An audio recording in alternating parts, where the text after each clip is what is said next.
ਬੁੱਲੇ ਨੂੰ ਲੋਕੀ ਮੱਤੀ ਦਿੰਦੇ, ਆ ਬਹਿ ਜਾ ਵਿੱਚ ਮਸੀਤੀ। ਤੇ ਵਿੱਚ ਮਸੀਤਾਂ ਦੇ ਕੀ ਕੁਝ ਹੁੰਦਾ ਜੇ ਦਿਲੋਂ ਨਮਾਜ਼ ਨਾ ਨੀਤੀ, ਤੇ ਬਾਹਰੋਂ ਧੋਵੇਂ ਲੱਤਾਂ ਗੋਡੇ, ਤੇਰੇ ਮਨੋਂ ਨਾ ਗਈ ਪਲੀਤੀ, ਤੇ ਤੇਰਾ ਦਿਲ ਖੜਾਵੇ ਮੁੰਡੇ ਕੁੜੀਆਂ ਪੜ੍ਹੇ ਨਮਾਜ਼ ਮਸੀਤੀ। ਤੇ ਬੁੱਲੇ ਸ਼ਾਹ ਉਹ ਨਮਾਜ਼ੀ ਕੱਚਾ जिस यार संगत ना कीती। जो मैं सर्ब सजदा हुआ कभी तो ज़मीन से आने लगी सदा। तेरा दिल तो है सनम आशना, तुझे क्या मिलेगा नमाज में। जाना जंज नूं ते रोना मंज नूं। ਜਿਹੜਾ ਬੰਦਾ ਮਤਲਬ ਵੇਲੇ ਸਿਰ ਕਿਸੇ ਵੀ ਕੰਮ ਦੀ ਤਿਆਰੀ ਕਰਨ ਤੋਂ ਪਹਿਲਾਂ ਆਪਣੇ ਸੰਦ ਤਿਆਰ ਨਹੀਂ ਕਰਦਾ ਜੀ, ਉਦੋਂ ਵੱਡਾ ਮੂਰਖ ਹੋਰ ਕਿਹੜਾ ਹੁੰਦਾ। ਕੱਖ ਨਾ ਰਵੇ ਹਾਂਜੀ ਤਾਂ ਕੱਖ ਰਹਿੰਦੇ ਨੇ। ਜਿਹੜਾ ਬੰਦਾ ਮਤਲਬ ਪੂਰਾ ਬੰਦਾ ਨਾ ਜੀ ਆਏ ਗਏ ਦੀ ਟਹਿਲ ਸੇਵਾ ਕਰਨ ਵਾਲਾ, ਉਹ ਇਹ ਨਹੀਂ ਸੋਚਦਾ ਵੀ ਮੇਰੇ ਘਰ ਕੋ ਪਿੱਛੇ ਬਚਿਆ ਕਿ ਨਹੀਂ ਬਚਿਆ। ਉਹ ਸੇਵਾਦਾਰੀ ਨੂੰ ਮਤਲਬ ਉਹਦਾ ਜਿਹੜਾ ਮਿਆਰ ਹੈ ਨਾ ਉਹ ਨੀਵਾਂ ਨਹੀਂ ਹੋਣ ਦਿੰਦਾ। ਦਾਣੇ ਦਾਣੇ ਤੇ ਮੋਹਰ ਹੁੰਦੀ ਹੈ। ਹਾਂਜੀ ਹਾਂਜੀ ਹਾਂਜੀ। ਅਸਲ ਗੱਲ ਇਹ ਵੇ ਕਿ ਉਹ ਗੱਡੀ ਦਾ ਜਿਹੜਾ ਟੁੱਟਣ ਸੀ ਉਹ ਇਸ ਵਾਸਤੇ ਹੋਇਆ ਕਿ ਤੁਹਾਡਾ ਰਿਜ਼ਕ ਉੱਥੇ ਲਿਖਿਆ ਸੀ, ਹੋਰ ਤੇ ਕੋਈ ਬਹਾਨਾ ਨਹੀਂ ਸੀ। ਲੈ ਰਿਜ਼ਕ ਬਹਾਨੜੇ ਮੌਤ ਹੁੰਦੀ।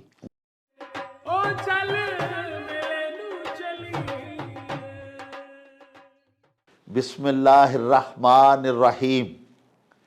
शुरू खुदा दे नामों जिस दा जोड़ जवाब न कोई, जिस दी रहमत बख्शिश वाला अंत हिसाब न कोई। दुनिया भर विच वसन वाले पंजाबीओ ते साडे प्यारे वेखण वालेओ, अस्सलामु अलैकुम, सत श्री अकाल, नमस्कार ते ढेर ढेर सलामा। पंजाबी माँ बोली दे जुबानो अदब ते सकाफत दे फरोग ते वधावे ते चढ़तल लई शुरू कीते जान वाले ਤੁਹਾਡੇ ਆਪਣੇ YouTube ਚੈਨਲ ਮੇਲਾ ਟੀਵੀ ਦੇ ਉੱਤੇ ਤੁਹਾਨੂੰ ਦਿਲ ਦੀਆਂ ਡੂੰਘਾਈਆਂ ਤੋਂ ਸਤ ਬਿਸਮਿਲ੍ਲਾ ਤੇ ਜੀ ਆਇਆਂ ਨੂੰ ਆਖਨੇ ਆ। ਸਾਹਿਬੋ, ਸਾਡੀ ਇਹ ਬੇਨਤੀ ਹੈ ਵੀ ਆਪਣੇ ਮੇਲਾ ਟੀਵੀ ਨੂੰ ਸਬਸਕ੍ਰਾਈਬ ਕਰ ਲਵੋ, ਨਾਲ ਬਣਿਆ ਹੋਇਆ ਘੰਟੀ ਦਾ ਨਿਸ਼ਾਨ ਜ਼ਰੂਰ ਦਬਾਇਆ ਜੇ, ਤਾਂ ਕਿ ਸਾਡੇ तमाम ਨੋਟੀਫਿਕੇਸ਼ਨਸ ਤੁਹਾਡੇ ਤਾਈਂ ਬਰ ਵਕਤ ਅੱਪੜ ਸਕਣ। ਸਾਹਿਬੋ, ਸਾਡੇ ਵਲੌਗਸ ਨੂੰ ਲਾਈਕ ਤੇ ਆਪਸ ਦੇ ਵਿੱਚ ਤੇ ਪੰਜਾਬੀ ਪਿਆਰਿਆਂ ਦੇ ਨਾਲ ਸ਼ੇਅਰ ਜ਼ਰੂਰ ਕਰਿਆ ਕਰੋ, ਤੇ ਆਪਣੇ ਕਮੈਂਟਸ ਵੀ ਸਾਨੂੰ ਜ਼ਰੂਰ ਭਿਜਵਾਇਆ ਕਰੋ, ਜਿਹੜੇ ਕਿ ਸਾਡੇ ਲਈ ਬੜੀ ਹਲਾਸ਼ੇਰੀ ਦਾ ਮੂਜਬ ਹੁੰਦੇ ਨੇ। ਤੇ ਨਾਲੇ ਅਸੀਂ ਤੁਹਾਡੇ ਕਮੈਂਟਸ ਦੇ ਚਾਨਣੇ ਆਪਣੀ ਗੱਲਬਾਤ ਨੂੰ ਮਜ਼ੀਦ ਨਿਖਾਰਨ, ਸ਼ਿੰਗਾਰਨ ਤੇ ਸਵਾਰਨ ਦਾ ਆਰ ਤੇ ਯਤਨ ਵੀ ਕਰਦੇ ਰਹਿੰਦੇ ਆ। ਸਾਹਿਬੋ, ਸਾਡੇ ਇੱਕ ਬੜੇ ਹੀ ਉੱਗੇ ਤੇ ਨਿੱਘੇ ਸੱਜਣ ਨੇ, ਸਾਡੇ ਪਰਮਾਨੈਂਟ ਵਿਊਅਰ ਨੇ, ਪੈਨਸਿਲਵੇਨੀਆ ਅਮਰੀਕਾ ਦੀ ਰਿਆਸਤ ਹੈ, ਉੱਥੇ ਬਸਿਲਸਿਲਾ ਰੋਜ਼ਗਾਰ ਮੁਕੀਮ ਨੇ। ਪਿੱਛੋਂ ਉਹਨਾਂ ਦਾ ਤਾਲੁਕ ਲਾਹੌਰ ਦੇ ਨਾਲ ਹੈ। ਅਹਸਨ ਹਮੀਦ ਉਹਨਾਂ ਦਾ ਨਾਮੇ ਨਾਮੀ ਹੈ। ਉਹਨਾਂ ਸਾਨੂੰ ਅੱਜ ਹਜ਼ਰਤ ख्वाजा ਗੁਲਾਮ ਫਰੀਦ ਕੋਟ ਮਿੱਠਣ ਵਾਲਿਆਂ ਦਾ ਬੜਾ ਹੀ ਮਨ ਠਾਰ ਇੱਕ ਜੋ ਮਿਸਰਾ ਭਿਜਵਾਇਆ ਹੈ, ਤੇ ਸਾਥੋਂ ਮੰਗ ਕੀਤੀ ਹੈ ਕਿ ਉਹਦੀ ਸ਼ਰ੍ਹਾ ਅਸੀਂ ਤੁਹਾਡੇ ਹਜ਼ੂਰ ਬਿਆਨ ਕਰੀਏ। ਪਿਆਰਿਓ, ਹਜ਼ਰਤ ख्वाजा ਗੁਲਾਮ ਫਰੀਦ ਕੋਟ ਮਿੱਠਣ ਵਾਲੇ ਅੱਲਾਹ ਪਾਕ ਸੱਚੇ ਸਾਹਿਬ ਦੇ ਆਸ਼ਕ ਤੇ ਬੜੇ ਉੱਚ ਪੱਧਰ ਦੇ, ਬੜੇ ਬੁਲੰਦ ਪਾਇਆ ਸੂਫੀ ਤੇ ਵਲੀ ਅੱਲਾ ਸਨ। ਮੈਡਾ ਇਸ਼ਕ ਵੀ ਤੂੰ, ਈਮਾਨ ਵੀ ਤੂੰ, ਮੈਡਾ ਜਿਸਮ ਵੀ ਤੂੰ, ਮੈਡੀ ਜਾਨ ਵੀ ਤੂੰ, ਮੈਡਾ ਕਾਬਾ, ਕਿਬਲਾ, ਮਸਜਿਦ, ਮੰਦਰ, ਮੁਸਹਫ ਤੇ ਕੁਰਾਨ ਵੀ ਤੂੰ। ਉਹੀਓ ਹੀ ਪਿਆਰਿਓ ख्वाजा ਗੁਲਾਮ ਫਰੀਦ ਸੱਚੇ ਤਾਲਿਬੁਲ ਮੌਲਾ ਤੇ ਅੱਲਾਹ ਪਾਕ ਸੱਚੇ ਸਾਹਿਬ ਦੇ ਬੜੇ ਵੱਡੇ ਆਸ਼ਿਕ ਆਪਣੇ ਇਸ ਚੌਮਿਸਰੇ ਦੇ ਵਿੱਚ ਪੈ ਫਰਮਾਉਂਦੇ ਨੇ ਕਿ ਤੋੜੇ ਪੜ੍ਹੇ ਕਰੋੜ ਨਮਾਜ਼ਾਂ ਵੇ ਮੁੱਲਾ, ਐਵੇਂ ਯਾਰ ਮਿਲਣ ਦਸਤੂਰ ਨਹੀਂ। ਨਮਾਜ਼ ਬਾਰੇ ਸਾਡੇ ਸੱਚੇ ਸਾਹਿਬ ਨਬੀ ਪਾਕ ਸੱਚੇ ਹਜ਼ਰਤ ਮੁਹੰਮਦ ਮੁਸਤਫਾ ਸੱਲੱਲਾਹੁ अलैहि व आलिहि व असहाबे ही व अजवाजे ही व बारिक वसल्लम फरमाया सी कि अस्सलातो मेराजुल मोमिन, नमाज मोमन दी मेराज है। यानी मोमन जदों नमाज पढ़दा है तो उन्होंने मेराज हुंदी है, अल्लाह पाक दे नाल गल्लां कर रहा हुंदा नमाज दे विच, ते अल्लाह पाक दे नाल वो मिलदा है नमाज दे विच, उन्होंने मेराज हुंदी है।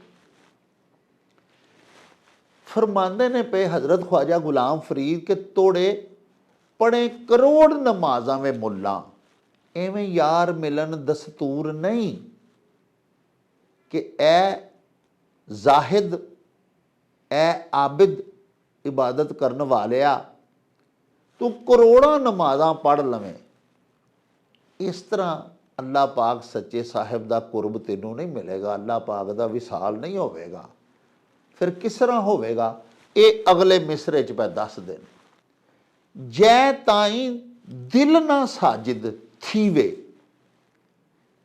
जदों तक तू दिलों सजदा नहीं करेगा, तेरा दिल जेड़ा ना वो अल्लाह पाक दे हजूर हाज़र हो के अल्लाह पाक दी नमाज नहीं पढ़ेगा, अल्लाह पाक दे हजूर सर्ब सजूद नहीं होवेगा, तेरा सजदा काई मंजूर नहीं।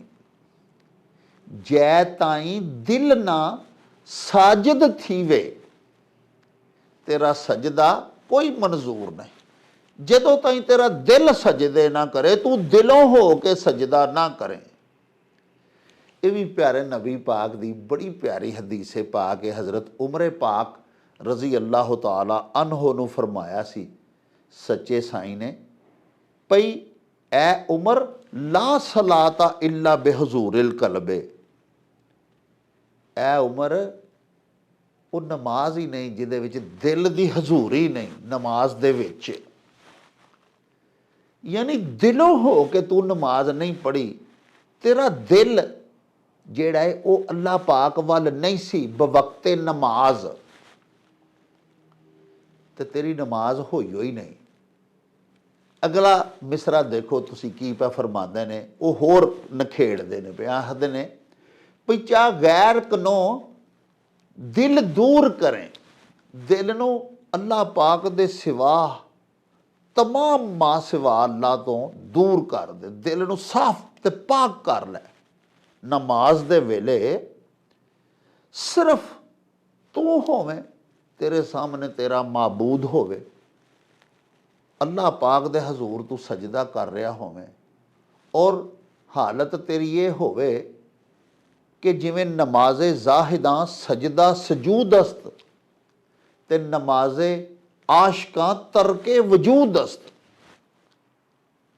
अल्लाह पाक दे नेक बंदे ते सजदा सजूद करके नमाज पढ़ते ने ना, ते आशक जेड़े ने वो इस तरह की नमाज पढ़ते हैं कि नमाज पढ़न दे दौरान उन्हां दे सामने सिर्फ अल्लाह पाक होंदा है, ला माबूदा इल्लल्लाह ते ला मौजूदा इल्लल्लाह, इस मुकाम ते वो पहुँच जाते हैं नमाज दे दौरान। अल्लाह पाक होंदा है और वो दे हजूर खलोते होंदे ने, कोई शै बल्कि अपना वजूद जेड़ा ना उन्होंने भी नमाजे आशकां तरके वजूद अस्त अपना वजूद भी विचों माइनस कर देंदे ने। वो कहंदे ने मैं भी इस वेले मौजूद नहीं, सिर्फ अल्लाह पाक मौजूद ने और मैं उन्हां दे हजूर पेश होया आया वां, मौजूद मैं भी नहीं, वजूद मेरा भी इस वेले कोई नहीं। इस कदर यकसुई ते यकताई अल्लाह पाक दे हजूर पेश होन लग्या आशिक दे ते वली अल्लाह दे दिल विच हुंदी है। ते हज़रत उमर पाक ने भी फरमाया कि ला सलाता इल्ला बेहजूरिल कल्बे। हजूर बाबा जी बुल्ले शाह साहब का एक मैं शेर तुहानूं सुनाना, वो मजीद मेरी गल नूं वाज़े कर देगा। ते आखिर दे विच पे फरमांदे ने अपने इस चौमिसरे का चौथा जिहड़ा उन्हां दा मिसरा है उहदे विच पे फरमांदे ने भई गुलाम फरीदा वो दिल केड़ी विच अरबी ढोले दा नूर नहीं, कि ए गुलाम फरीद वो केड़ा मोमन है जिहदे दिल दे विच ਪਿਆਰੇ ਨਬੀ ਪਾਕ ਸੱਚੇ ਸਾਹਿਬ ਅਰਬੀ ਢੋਲਾ ਤੋਂ ਮੁਰਾਦ ਸਾਡੇ ਨਬੀ ਆਖਰੁਜ਼ਮਾਂ ਹਜ਼ਰਤ ਮੁਹੰਮਦ ਮੁਸਤਫਾ ਸੱਲੱਲਾਹੁ ਅਲੈਹਿ ਵਸੱਲਮ ਦੀ ਜ਼ਾਤੇ ਬਾਬਰਕਾਤ ਹੈ। ਫਰਮਾਉਂਦੇ ਨੇ ਉਹ ਕਿਹੜਾ ਮੋਮਨ ਹੈ ਜਿਹਦੇ ਦਿਲ ਦੇ ਵਿੱਚ ਪਿਆਰੇ ਨਬੀ ਪਾਕ ਦੇ ਇਸ਼ਕ ਦਾ, ਪਿਆਰੇ ਨਬੀ ਪਾਕ ਦੀ ਤਾਲੀਮ ਦਾ ਨੂਰ ਨਹੀਂ। ਯਾਨੀ ਨਬੀ ਪਾਕ ਸੱਚੇ ਸਾਹਿਬ ਨੇ ਜੋ ਅਹਾਦੀਸੇ ਮੁਬਾਰਕਾ ਫਰਮਾਈਆਂ, ਕੁਰਾਨ ਪਾਕ ਦੀ ਆਇਤ ਦੇ ਜ਼ਰੀਏ ਉਹਨਾਂ ਜੋ ਸਾਨੂੰ ਤਾਲੀਮਾਤ ਦਿੱਤੀਆਂ, ਪਿਆਰਿਓ ਉਹ ਨੂਰ ਹੀ ਹੈ ਨਾ, ਉਹ ਮੋਮਨਾਂ ਦੇ ਦਿਲਾਂ ਦੇ ਵਿੱਚ ਮਹਿਫੂਜ਼ ਹੈ। ਪਿਆਰੇ ਨਬੀ ਪਾਕ ਦਾ ਇਸ਼ਕ ਇੱਕ ਨੂਰ ਹੈ, ਉਹਦੀ ਰੋਸ਼ਨੀ ਦੇ ਵਿੱਚ ਅਸੀਂ ਆਪਣੀ ਹਯਾਤੀ ਦਾ ਸਫ਼ਰ ਤੈਅ ਕਰਨੇ ਆ, ਉਹ ਵੀ ਸਾਡੇ ਦਿਲਾਂ ਦੇ ਵਿੱਚ ਮੌਜੂਦ ਹੈ।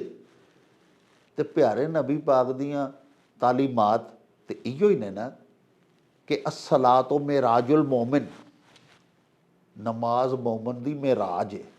ਮੋਮਨ ਨਮਾਜ਼ ਪੜ੍ਹਦਾ ਤੇ ਉਹਨੂੰ ਮੇਰਾਜ ਹੁੰਦੀ ਹੈ। ਫਿਰ ਦੂਸਰੀ ਕਿ ਲਾ ਸਲਾਤਾ ਇਲਾ ਬਹਜ਼ੂਰਿਲ ਕਲਬੇ, ਉਹ ਨਮਾਜ਼ ਹੀ ਨਹੀਂ ਜੇ ਤੇਰਾ ਦਿਲ ਉਸ ਵੇਲੇ ਨਮਾਜ਼ ਦੇ ਵਿੱਚ ਹਾਜ਼ਰ ਨਹੀਂ ਸੀ। ਪਿਆਰਿਓ ਬਾਬਾ ਜੀ ਬੁੱਲੇ ਸ਼ਾਹ ਸਾਹਿਬ ਸੱਚੇ ਬੜੀ ਸੋਹਣੀ ਕਮਾਲ ਦੀ ਇੱਕ ਉਹਨਾਂ ਦੀ ਕਾਫੀ ਹੈ। ਫਰਮਾਉਂਦੇ ਨੇ ਬੁੱਲੇ ਨੂੰ ਲੋਕੀ ਮੱਤੀ ਦਿੰਦੇ, ਆ ਬਹਿ ਜਾ ਵਿੱਚ ਮਸੀਤੀ, ਤੇ ਵਿੱਚ ਮਸੀਤਾਂ ਦੇ ਕੀ ਕੁਝ ਹੁੰਦਾ ਜੇ ਦਿਲੋਂ ਨਮਾਜ਼ ਨਾ ਨੀਤੀ। ਉਹੋ ਹੀ ਗੱਲ ਜਿਹੜੀ ਹਜ਼ਰਤ ख्वाजा गुलाम फरीद ने ਕੀਤੀ ਹੈ ਨਾ, ਵੀ ਜੈ ਤਾਈ ਦਿਲ ਨਾ ਸਾਜਦ ਥੀਵੇ ਤੇਰਾ ਸਜਦਾ ਕੋਈ ਮਨਜ਼ੂਰ ਨਹੀਂ। ਇਹੋ ਹੀ ਗੱਲ 300 ਸਾਲ ਪਹਿਲੇ ਬਾਬਾ ਜੀ ਬੁੱਲੇ ਸ਼ਾਹ ਸਾਹਿਬ ਕਹਿ ਗਏ ਵੀ ਵਿੱਚ ਮਸੀਤਾਂ ਦੇ ਕੀ ਕੁਝ ਹੁੰਦਾ ਜੇ ਦਿਲੋਂ ਨਮਾਜ਼ ਨਾ ਨੀਤੀ, ਤੇ ਬਾਹਰੋਂ ਧੋਵੇਂ ਲੱਤਾਂ ਗੋਡੇ ਤੇਰੇ ਮਨੋਂ ਨਾ ਗਈ ਪਲੀਤੀ, ਤੇ ਤੇਰਾ ਦਿਲ ਖੜਾਵੇ ਮੁੰਡੇ ਕੁੜੀਆਂ ਪੜ੍ਹੇ ਨਮਾਜ਼ ਮਸੀਤੀ। ਤੇ ਬੁੱਲੇ ਸ਼ਾਹ ਉਹ ਨਮਾਜ਼ੀ ਕੱਚਾ ਜਿਸ ਯਾਰ ਸੰਗਤ ਨਾ ਕੀਤੀ। ਉਹ ਕਾਹਦਾ ਨਮਾਜ਼ੀ ਹੈ ਜਿਹਨੂੰ ਨਮਾਜ਼ ਦੇ ਦੌਰਾਨ ਮੇਰਾਜ ਨਹੀਂ ਹੋਈ ਹੈ, ਸਲਾਤੁ ਮੇਰਾਜੁਲ ਮੋਮਿਨ। ਉਹੀ ਗੱਲ ਬਾਬਾ ਜੀ ਬੁੱਲੇ ਸ਼ਾਹ ਪਾ ਕਰਦੇ। ਪਿਆਰਿਓ ਖਲੂਸੇ ਦਿਲ ਦੇ ਸਜਦੇ ਹੀ ਬਾਰਗਾਹ ਦੇ ਵਿੱਚ ਕਬੂਲ ਹੁੰਦੇ ਨੇ। ਕਿਸੇ ਸ਼ਾਇਰ ਲਿਖਿਆ ਸੀ ਨਾ ਵੀ ਖਲੂਸੇ ਦਿਲ ਕੇ ਸਜਦੇ ਰਾਏਗਾਂ ਜਾਇਆ ਨਹੀਂ ਕਰਤੇ। ਤੇ ਕਲੰਦਰੇ ਅਸਰ ਹਾਜ਼ਰ ਹਜ਼ਰਤ ਅੱਲਾਮਾ ਇਕਬਾਲ ਰਹਿਮਤੁल्लाह ताला अलैह ने भी तो फरमाया सी कि जो मैं सर बसजदा हुआ कभी तो ज़मीन से आने लगी सदा, तेरा दिल तो है सनम आशना, तुझे क्या मिलेगा नमाज में। तुसी देखो ना प्यारे हो, कुछ लोगों दियां नमाज़ां ने उन्होंने आलमा ने फरमाया है कि वो सलाते नफसानी अखवादियाँ ने, यानी वो अपने नफ्स दे बंदे ने, नफ्से अमारा दी मनदे ने। नमाज दे दौरान भी वो अपने नफ्स नूं एक पासे नहीं कर सकते। उन्हां दे दिल दे विच मुख्तलिफ असनाम ने, तेरा दिल तो है सनम आशना, मुख्तलिफ ख्वाहिशात दे बुत दिल दे विच उन्होंने इस्तादा कीते हुंदे ने, टकाए हुंदे ने। खलोते अल्लाह पाक सच्चे साहब दे हजूर हुंदे ने, हिसाब किताब अपने कारोबारां दे कर रहे हुंदे ने, अगों नवां किहड़ा मार का मारना है उहदे बारे सोच रहे हुंदे ने। उह नमाज दा जिहड़ा थोड़ा जिहा वेला है उस वेले भी अपने दिल नूं नफसानी ते दुनियावी ख्वाहिशात तो, हवस तो, लालच तो, खुद नमाई तो, वखाले तो ਉਹ ਪਾਕ नहीं कर सकते। यानी वो बुरियां सिफात ਜਿਹੜੀਆਂ सच्चे साहिब दे हजूर ना पसंदीदा ने, कम अज़ कम उन्होंने तो बाहर रख के सानू मसीते जाना चाहिए ना प्यारिओ। लेकिन कुछ अजे साडे वर्गे दुनियादार ते बदकिस्मत होंदे ने जिहड़े साहिब दी हजूरी दे दौरान भी नफसानी ख्वाहिशात तो झुंड नहीं अपनी छुड़ा सकते। ते दिल दे काबे दे विच अल्लाह पाक सच्चे दी इबादत दा शौक लैके काबे विच ते रब वसना चाहिए ना। ਅੱਲਾਹ ਪਾਕ ਫਰਮਾਉਂਦੇ ਨੇ ਕਲੂਬੁਲ ਮੋਮਿਨ ਅਰਸ਼ੁੱਲਾ, ਮੋਮਨ ਦਾ ਦਿਲ ਤੇ ਅੱਲਾਹ ਪਾਕ ਦਾ ਅਰਸ਼ ਹੁੰਦਾ। ਮੋਮਿਨੀਨ ਦੇ ਦਿਲ ਜਿਹੜੇ ਨੇ ਉਹਨਾਂ 'ਚ ਰੱਬ ਵਸਦਾ। ਲੇਕਿਨ ਦੁਨੀਆਦਾਰਾਂ ਦੇ ਦਿਲਾਂ ਦੇ ਵਿੱਚ ਦੁਨਿਆਵੀ ਮੁਹੱਬਤਾਂ ਤੇ ਖੁਆਇਸ਼ਾਂ ਵਸਦੀਆਂ ਨੇ, ਨਵੀਆਂ ਨਵੀਆਂ ਸੱਧਰਾਂ, ਨਵੇਂ ਨਵੇਂ ਪ੍ਰੋਗਰਾਮ, ਇੰਝ ਜਿਵੇਂ ਦੁਨੀਆ ਤੋਂ ਕਿਤੇ ਵਾਪਸ ਜਾਣਾ ਹੀ ਨਹੀਂ। ਹਾਂਜੀ, ਜਦੋਂ ਕਿ ਨਮਾਜ਼ ਦੇ ਦੌਰਾਨ ਹਜ਼ਰਤ ख्वाजा गुलाम फरीद ਪੱਕੀ ਪੇ ਕਰਦੇ ਨੇ ਵੀ ਜੈ ਤਾਈ ਦਿਲ ਸਾਜਦ ਨਾ ਥੀਵੇ, ਤੇਰਾ ਸਜਦਾ ਕਾਈ ਮਨਜ਼ੂਰ ਨਹੀਂ, ਤੇਰੇ ਸਜਦੇ ਦਾ ਫਾਇਦਾ ਹੀ ਕੋਈ ਨਹੀਂ। ਲਾ ਸਲਾਤਾ ਇਲਾ ਬੇਹਜ਼ੂਰਿਲ ਕਲਬੇ, ਦਿਲ ਦੇ ਵਿੱਚ ਸਿਰਫ ਅੱਲਾਹ ਪਾਕ ਦਾ ਇਸ਼ਕ ਔਰ ਮੁਹੱਬਤ ਔਰ ਉਹਦੀ ਹਜ਼ੂਰੀ ਤੇ ਨਮਾਜ਼ ਦੀ ਕਬੂਲੀਅਤ ਦਾ ਸ਼ੌਕ ਲੈ ਕੇ ਆਪਣੇ ਗੁਨਾਹਾਂ ਦੀ ਬਖਸ਼ਿਸ਼ ਦਾ, ਆਪਣੇ ਵਾਲਦੈਨ ਵਾਸਤੇ ਦੁਆਵਾਂ, ਉਮਤ ਮੁਹੰਮਦੀਆ ਦੇ ਵਾਸਤੇ ਦੁਆਵਾਂ ਲੈ ਕੇ, ਮੁਨਾਜਾਤ ਲੈ ਕੇ, ਤਰਲੇ ਤੇ ਮਿੰਨਤਾਂ ਲੈ ਕੇ ਅੱਲਾਹ ਪਾਕ ਸੱਚੇ ਸਾਹਿਬ ਦੇ ਹਜ਼ੂਰ ਖਲੋਣਾ ਚਾਹੀਦਾ ਹੈ। ਉਹ ਨਮਾਜ਼ਾਂ ਫਿਰ ਕਬੂਲੀਅਤ ਦਾ ਸ਼ਰਫ ਹਾਸਲ ਕਰਦੀਆਂ ਨੇ। ਤੇ ਜਿਵੇਂ हज़रत अल्लामा फरमाया है कि जो मैं सर्ब सजदा हुआ कभी तो ज़मीन से आने लगी सदा, जिथे मैं सजदा किया उस जगह ने अगों पुकार के आख्या, तेरा दिल तो है सनम आशना, तुझे क्या मिलेगा नमाज में। सो प्यारिओ, बाबा जी बुल्ले शाह साहब का भी कलाम तुहाडे हजूर मैं पेश किया, ख्वाजा गुलाम फरीद जी दी काफ़ी चौमिसरा भी तुहाडे हजूर मैं पेश किया, ते तुहाडी सेवा च हज़रत अल्लामा दा भी पेश किया, जिहदे विच तिन्नां साडियां बजुर्गां ने सानू नमाज पढ़न दा वल दस्सिया, ढंग दस्सिया कि कैसी नमाज पढ़ो ते साहिब दे कोल कबूलीयत दा शरफ हासिल करेगी ते अल्लाह साईं तुहाडे तो राज़ी हो जाएगा। नमाज ते रब नूं रिझावन वास्ते पढ़नी चाहिदी है ना, सानू लोकां नूं विखाउण वास्ते ते नमाज नहीं पढ़नी चाहिए, अपने भले लिए पढ़नी चाहिए है। तो वो नमाज किस तरह पढ़नी चाहिए है, वो सानू इन्हां तिन्नां बजुर्गां दस्सिया है। साहिबो आओ चलिए तुहाडे घल्ले होए अखान लैके बाबा जी एहसान बाजवा होरां दी खिदमत दे विच उन्हां दे पिंड गखड़वाली ते बाकी गल्लां बातां उत्थे ही चल के तुहाडे नाल साझीआं करांगे। आओ साडे नाल।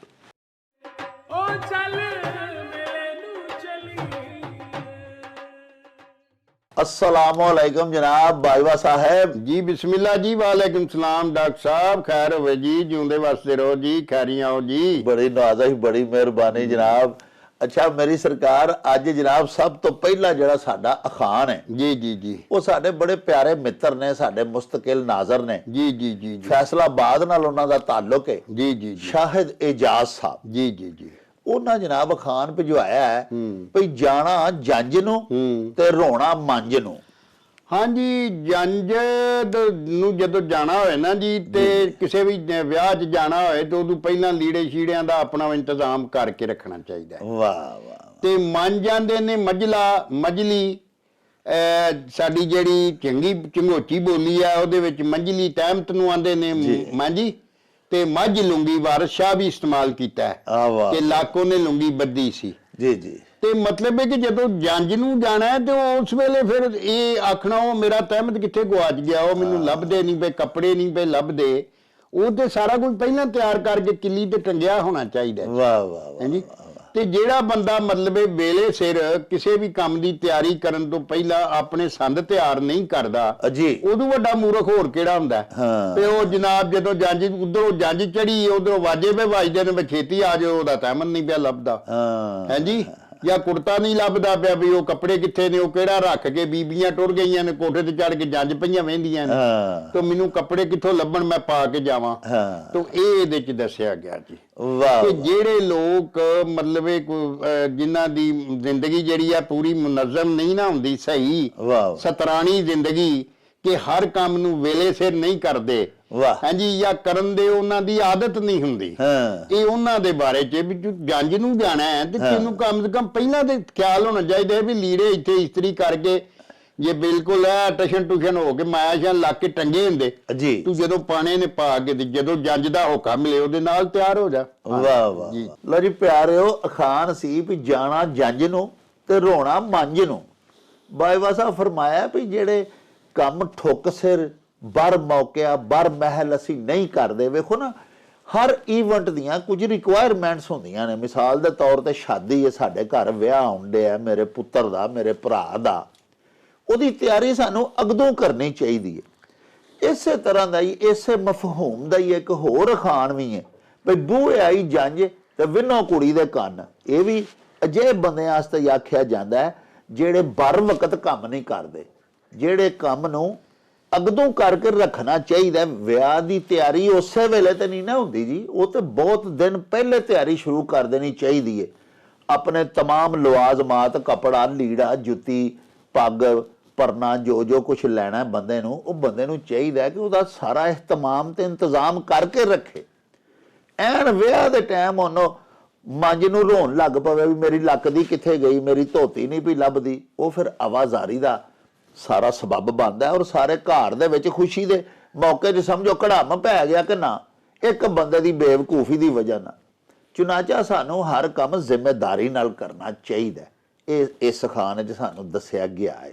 ਬਾਈਵਾ ਸਾਹਿਬ ਸਰਗੋਧੇ ਤੋਂ ਮੋਹਸਨ ਇਜਾਜ਼ ਕੁਰੈਸ਼ੀ ਜੀ ਜੀ ਜੀ, ਬੜੇ ਸਾਡੇ ਪਿਆਰੇ, ਬੜੇ ਲਾਡਲੇ ਲਡਿੱਕੇ ਸਾਡੇ ਦਰਸ਼ਕ ਨੇ ਜੀ ਜੀ, ਉਹਨਾਂ ਜਨਾਬ ਅਖਾਣ ਭਿਜਵਾਇਆ ਵੀ ਕੱਖ ਨਾ ਰਵੇ ਹਾਂਜੀ ਤਾਂ ਕੱਖ ਰਹਿੰਦੇ ਨੇ। ਹਾਂਜੀ, ਇਹ ਜਿਹੜਾ ਖਾਨ ਹੈ ਨਾ, ਜ਼ਿੰਦਗੀ ਜਿਹੜੀ ਹੈ ਨਾ ਜੀ, ਉਹਦੇ ਵਿੱਚ ਮਤਲਬ ਇਹ ਵੇਖ ਕੇ ਬੜੀਆਂ ਮੁਸ਼ਕਲਾਂ, ਬੜੀਆਂ ਔਖਤਾਂ, ਬੜੀਆਂ ਪਰੇਸ਼ਾਨੀਆਂ ਆਉਂਦੀਆਂ ਨੇ।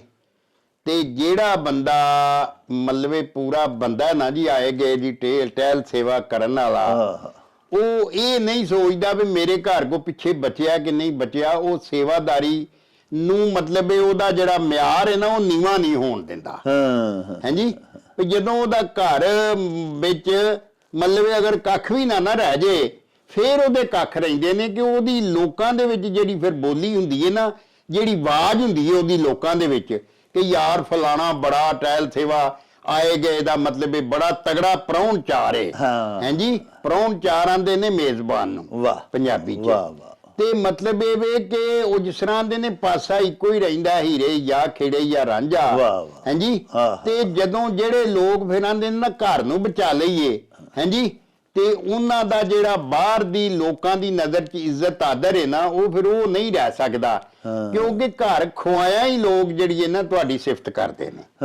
ਜਦੋਂ ਤੁਸੀਂ ਆਏਗੇ ਦੀ ਚੰਗੀ ਟਹਿਲ ਸੇਵਾ ਕਰੋਗੇ, ਸੇਵਾ ਆਦਰਦਾਰੀ ਉਹਦੀ ਕਰੋਗੇ, ਡੇਰਾ ਡੰਡਾ ਸਜਾ ਕੇ ਰੱਖੋਗੇ, ਸਾਰੇ ਫਿਰ ਨੌਕਰਾਂ ਚੌਕਰਾਂ ਨੂੰ ਹੀ ਤੁਹਾਨੂੰ ਰੱਖਣਾ ਪਏਗਾ, ਉਹਨਾਂ ਦੀਆਂ ਤਨਖਾਹਾਂ ਦੇਣੀਆਂ, ਸਾਰਾ ਕੁਝ। ਤੇ ਮਤਲਬ ਭਾਵੇਂ ਤੁਹਾਡੀ ਪਿੱਛੇ ਆਮਦਨ ਦਾ ਜੋ ਵੀ ਸਿਲਸਿਲਾ ਹੈ, ਤੇ ਤੁਹਾਡਾ ਜਦੋਂ ਕੱਖ ਵੀ ਨਾ ਰਵੇਗਾ, ਹਾਂਜੀ, ਤੁਸੀਂ ਸਮਝੋ, ਲੇਕਿਨ ਤੁਸੀਂ ਉਹਦੇ ਤੇ ਸਾਰਾ ਖਰਚ ਕਰ ਦਿਓਗੇ ਤੇ ਲੋਕਾਂ ਦੀ ਨਜ਼ਰ 'ਚ ਤੁਹਾਡੀ ਜਿਹੜੀ ਨਜ਼ਰ ਹੈ ਨਾ, ਉਹ ਬਹੁਤ ਵੱਡੇ ਇਨਸਾਨ ਦੀ ਬਣ ਜਾਏਗੀ। ਵਾਹ ਵਾਹ। ਤੋ ਇਹਨੂੰ ਆਂਦੇ ਨੇ ਵੀ ਜਦੋਂ ਕੱਖ ਨਾ ਰਹੇ, ਘਰ ਵਿੱਚ ਤੀਲਾ ਨਾ ਰਹਿ ਜੇ, ਉਦੋਂ ਕੱਖ ਰਹਿੰਦੇ ਨੇ ਕਿ ਤਾਂ ਜਿਹੜੀ ਇਹਨਾਂ ਲੋਕਾਂ ਦੀ ਨਜ਼ਰ ਦੇ ਵਿੱਚ ਬੰਦੇ ਦੀ ਇੱਜ਼ਤ ਬਣਦੀ ਹੈ। ਇੱਥੇ ਸਾਡੇ ਲਾਗੇ ਹੀ ਨਾ ਇੱਕ ਪਿੰਡ ਹੈ, ਉਹਦਾ ਨਾਂ ਹੈ ਗੜਿਆਲ ਕਲਾਂ। ਜੀ ਜੀ ਜੀ। ਤੇ ਸ਼ੇਖੂਪੁਰੇ ਦਾ ਪਿੰਡ ਹੈ ਜੀ। ਤੇ ਉਂਝ ਸਾਡੇ ਇੱਥੇ ਲਾਗੇ ਹੀ ਪੈਂਦਾ, ਕਿਉਂਕਿ ਜ਼ਿਲ੍ਹੇ 3-4 ਇੱਥੇ ਮਿਲਦੇ ਨੇ, ਰਲਦੇ ਨੇ।